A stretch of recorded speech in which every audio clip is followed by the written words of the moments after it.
Right now, we are following protests underway in DeKalb County against federal immigration raids. Let's get straight out to 11 Alive's Angelina Salcedo, live right now from Buford Highway in Brookhaven. So, Angelina, you just spoke with officers moments ago. What did they have to say?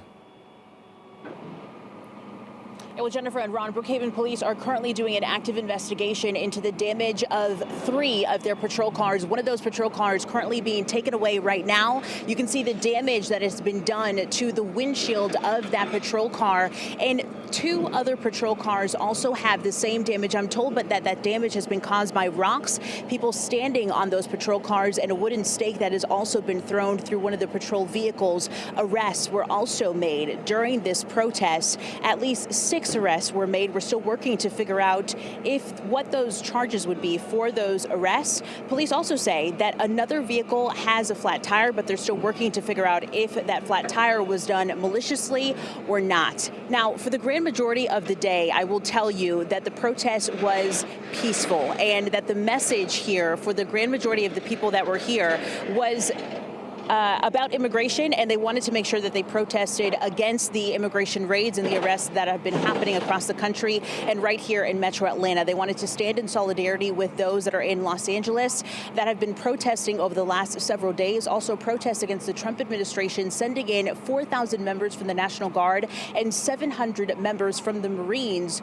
as a reaction to the protests that have been happening in Los Angeles over the last several days. When it comes to the chants that they were saying here, they were protesting against the raids that were happening here that we have been seeing locally. We saw a few last week as well. And we had some people that came out here to protest on behalf of their family members that have not been able to come out and stand out here on their own. I want you to take a listen to what they had to say.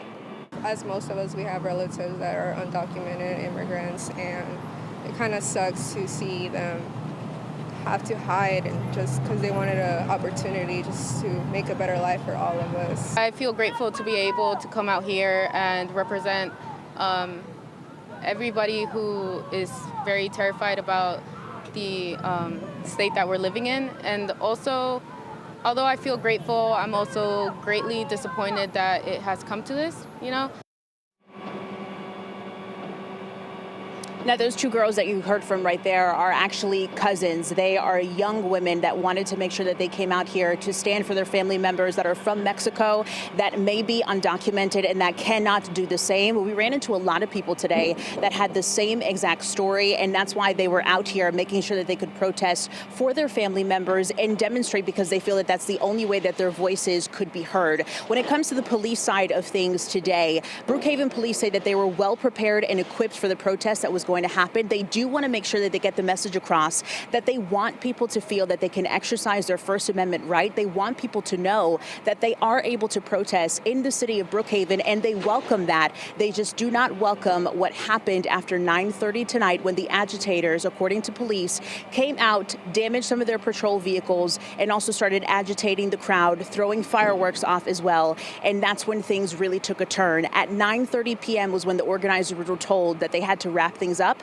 The organizers let people know that they had to go home. They thanked them for coming out. The grand majority of the crowd ended up dispersing, but there were agitators that stayed. That's when things took a turn. That's when police started enforcing the law, because they said that people were obstructing things, and that's when people started getting arrested. We'll be sure to walk you guys through that later on in the morning. We got a lot of different sound and a lot of different video that I'm sure that we're going to bring you guys as well. We're live tonight in Brookhaven. Angelina Salcedo, 11 Alive News. All right, Angelina, thank you so much. Let's take you now to a live look out of Los Angeles, where just hours ago, the mayor announced a curfew set to take effect right about now. It's in place from 8 p.m. to 6 a.m. local time and is likely to be in effect for several days. The chief of the LAPD says officers have arrested nearly 400 people as protests continue against the Trump administration's immigration policies.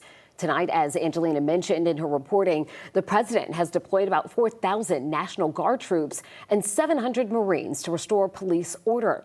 The state of California requested a restraining order to keep them out of the state, but a federal judge denied that request. Georgia's attorney general here is supporting President Trump's actions in LA, and a statement he says in part, quote, "In California, we are seeing the results of leadership that excuses lawlessness and undermines law enforcement. When local and state officials won't act, the federal government must." He issued that statement along with 25 other Republican attorneys general. All right.